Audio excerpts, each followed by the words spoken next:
मंत्री अमित शाह भाजपा के चुनावी चाणक्य माने जाते हैं। उनकी मेहनत और सुचिंतित रणनीति 2014 से लगातार दिखती रही है। राज्यों में 2014 के बाद भाजपा शासित सरकारों की संख्या भी लगातार बढ़ती गई है।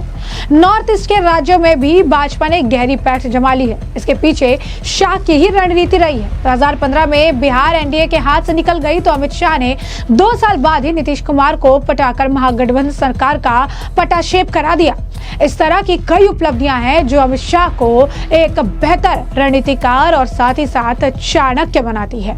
तो आपको बता दें कि 272 के जादुई आंकड़े से चूकने के बावजूद भाजपा ने केंद्र में स्थिर सरकार बनाई। 2024 के लोकसभा चुनाव में भाजपा ने 240 सीटें जीती, जो बहुमत के 272 के आंकड़े से कम थी। इसके बावजूद पार्टी ने अमित शाह के नेतृत्व में रणनीतिक राजनीतिक दृष्टिकोण में केंद्र में सफलतापूर्वक सरकार बना ली। टीडीपी और जदयू के साथ चुनाव पूर्व गठबंधन ने भाजपा को बहुमत की सीमा को आसानी से पार करने में सक्षम बनाया। चुनाव से पहले शाह ने आंध्र प्रदेश में चंद्रबाबू नायडू की टीडीपी और बिहार में नीतीश कुमार के जदयू के साथ महत्वपूर्ण गठबंधन किए। इन गठबंधनों ने भाजपा को बहुमत की सीमा को पार करने में सक्षम बनाया, जिससे उन सीटों की भरपाई हुई जो उन्होंने स्वतंत्र रूप से नहीं जीती थी। चुनाव पूर्व साझेदारी ने केंद्र में एक मजबूत और स्थिर सरकार के गठन को सुनिश्चित किया, जिससे भाजपा गठबंधन के दबावों के कारण महत्वपूर्ण समझौते के बिना अपने मूल वादों को पूरा करने में सक्षम हुई। इन गठबंधनों के बनाने में अमित शाह की भूमिका आपको बता दें कि भूमिका बहुमत समर्थित और स्थिर सरकार स्थापित करने में महत्वपूर्ण थी। चुनाव पूर्ण गठबंधन बनाने के पीछे की रणनीति क्या है, जरा ये भी समझिए। टीडीपी और जनसेना पार्टी के साथ गठबंधन बनाने के पीछे की रणनीति जानिए। आपको बता दें कि गठबंधन का जो गठन है वो मार्च 2024 में अमित शाह की राजनीतिक रणनीति के कारण एन चंद्रबाबू नायडू के नेतृत्व वाली तेलुगु देशम पार्टी यानी टीडीपी राष्ट्रीय जनतांत्रिक गठबंधन एनडीए में फिर से शामिल हो गए, जिससे राज्य के राजनीतिक परिदृश्य में एक महत्वपूर्ण बदलाव को चिन्हित किया। इसके अलावा जनसेना पार्टी यानी जेएसपी के नेता पवन कल्याण भी इस गठबंधन का हिस्सा थे। इस कदम का समापन आपको बता दें कि कुटामी गठबंधन के गठन से हुआ, जिसमें भाजपा, टीडीपी और जनसेना पार्टी शामिल है। आंध्र प्रदेश में अमित शाह का दृष्टिकोण बहुआयामी है, जो गठबंधनों के पुनर्निर्माण, क्षेत्रीय चुनौतियों से निपटने, रणनीतिक सहयोग और शासन प्रयासों के माध्यम से भाजपा की उपस्थिति को मजबूत करने पर केंद्रित है। ऐसे आपको बता दें कि खूंटवी गठबंधन के प्रति अमित शाह का दृष्टिकोण जीतने की क्षमता और स्थानीय प्रभाव के आधार पर सीट साझाकरण समझौते को प्राथमिकता देकर क्षेत्रीय दलों के साथ मजबूत साझेदारी बनाने पर केंद्रित है। बिहार और आंध्र प्रदेश में इन गठबंधनों ने कैसे मदद की, ये भी समझे। बिहार में नीतीश कुमार को लाने की अमित शाह की रणनीति ने भाजपा की कैसे मदद की। बिहार में अमित शाह ने न केवल जेडीयू को बल्कि कई छोटे क्षेत्रीय दलों को भी गठबंधन में शामिल किया, जिससे भाजपा को महत्वपूर्ण राजनीतिक लाभ मिला। गठबंधन की स्थिरता और एकता नीतीश कुमार की जदयू, कुर्मी और अन्य ओबीसी समुदाय के लिए बीच मजबूत समर्थन वाले एक महत्वपूर्ण क्षेत्रीय पार्टी एक महत्वपूर्ण सहयोगी बन गई। इस साझेदारी को सुनिश्चित करके शाह ने समान सामाजिक समूहों के भीतर वोट विखंडन को रोकते हुए एक व्यापक और स्थिर गठबंधन की गारंटी दी। उत्तर प्रदेश विधानसभा चुनाव की बात करें, 2017 की अगर बात करें तो उनकी राजनीतिक प्रतिभा ने उत्तर प्रदेश में लगभग 15 साल बाद भाजपा को सत्ता में वापस लाने में मदद की। 2017 विधानसभा चुनाव में अमित शाह की राजनीतिक सूझबूझ का लोहा उनके विरोधी भी मानते हैं। 2017 में अपनी रणनीतिक और प्रबंधकीय विशेषज्ञता का लाभ उठाते हुए उन्होंने लगभग 15 साल बाद उत्तर प्रदेश में भाजपा को सत्ता में वापस लाने में अहम भूमिका निभाई। उन्होंने 2017 के राज्य चुनावों में अपना दल और सुहेलदेव भारतीय समाज पार्टी के साथ गठबंधन किया। 2017 के राज्य विधानसभा चुनाव में भाजपा को 403 में से 312 सीटें मिली। और आपको बता दें कि एसबीएसपी के साथ गठबंधन बनाने के पीछे की रणनीति भी समझिए। पूर्वी उत्तर प्रदेश की आबादी में लगभग 20% हिस्सा रखने वाले राजभर समुदाय को इस क्षेत्र से यादवों के बाद दूसरा सबसे राजनीतिक रूप से प्रभावशाली समूह माना जाता है। 2017 के उत्तर प्रदेश विधानसभा चुनाव में अमित शाह ने गैर यादव, ओबीसी और गैर जाटव दलितों को भाजपा के बैनर तले एकजुट करने के लिए एक रणनीतिक अभियान तैयार किया। इस प्रयास का महत्वपूर्ण घटक सुहेलदेव भारतीय समाज जो है पार्टी के साथ गठबंधन था, जिसका नेतृत्व ओम प्रकाश राजभर एक प्रमुख राजभर नेता कर रहे थे। एसबीएसपी को 8 सीटें आवंटित की गई, जिनमें से 4 पर जीत हासिल हुई, जिससे पूर्वी उत्तर प्रदेश में भाजपा की उपस्थिति में काफी वृद्धि हुई। शाह का दृष्टिकोण भाजपा की जमीनी पहुंच को गहरा करने के लिए राजभर जैसे प्रभावशाली क्षेत्रीय नेताओं को सशक्त बनाने पर केंद्रित था। नतीजन पार्टी ने जफराबाद, जहूराबाद और मऊ जैसे प्रमुख निर्वाचन क्षेत्रों में अपनी पकड़ मजबूत की, जहां राजभर समुदाय का काफी काफी चुनावी प्रभाव है। कुर्मी वोटों को एकजुट करने के लिए अपना दल के साथ गठबंधन बनाने के पीछे की रणनीति भी समझिए।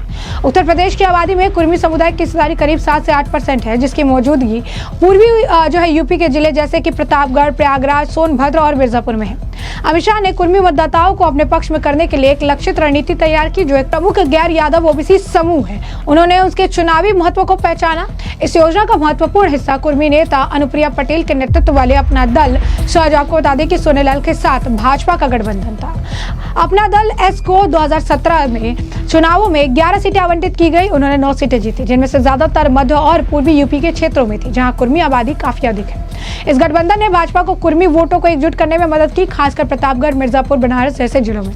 अमित शाह ने कुर्मी मतदाताओं को आकर्षित करने के लिए राजनीतिक सम्मान, समावेशी विकास, राष्ट्रीय स्तर पर प्रतिनिधित्व पर जोर दिया। केंद्रीय मंत्रिमंडल में अनुप्रिया पटेल की भूमिका में सशक्तिकरण के प्रतीक के रूप में काम किया।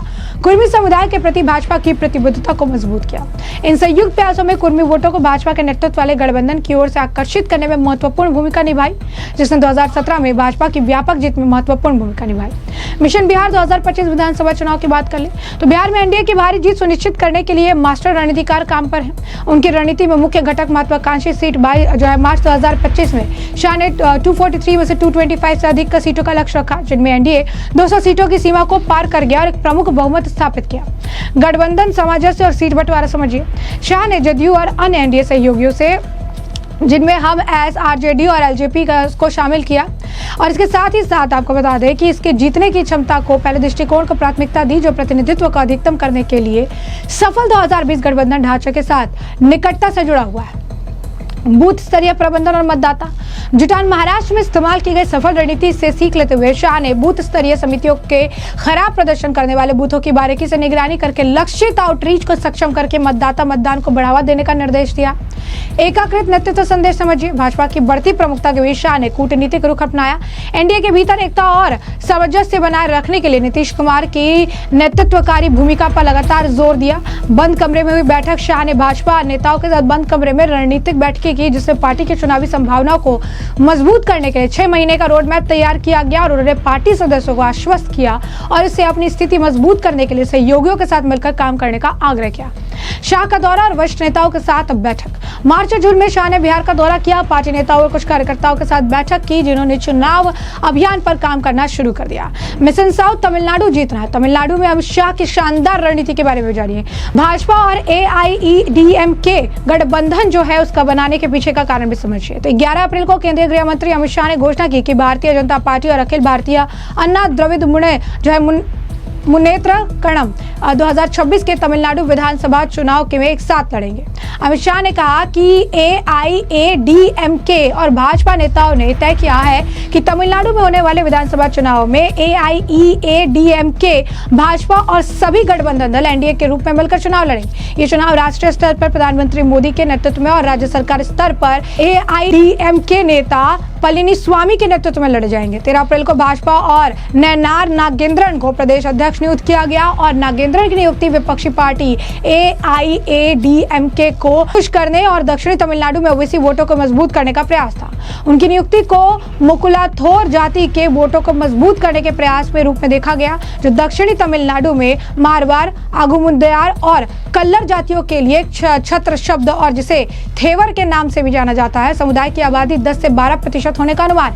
इस गठबंधन को बनाकर शाह का लक्ष्य डीएमके विरोधी वोटरों को एकजुट करना और एकजुट विपक्ष जो है पेश करना था। बीजेपी और AIADMK गठबंधन स्वाभाविक सत्ता विरोधी भावना का लाभ उठाने और MK स्टालिन को चुनौती देने की उम्मीद करता। शाह का रणनीतिक कदम बीजेपी के मूल वोट आधार को जो लेकर जोड़कर डीएमके के खिलाफ प्रतिस्पर्धी मोर्चा बनाने का लक्ष्य रखता है, और ऐसे में बीजेपी और AIADMK गठबंधन स्वाभाविक सत्ता विरोधी भावना का लाभ उठाने और स्टालिन को चुनौती देने की उम्मीद से आगे बढ़ता गया।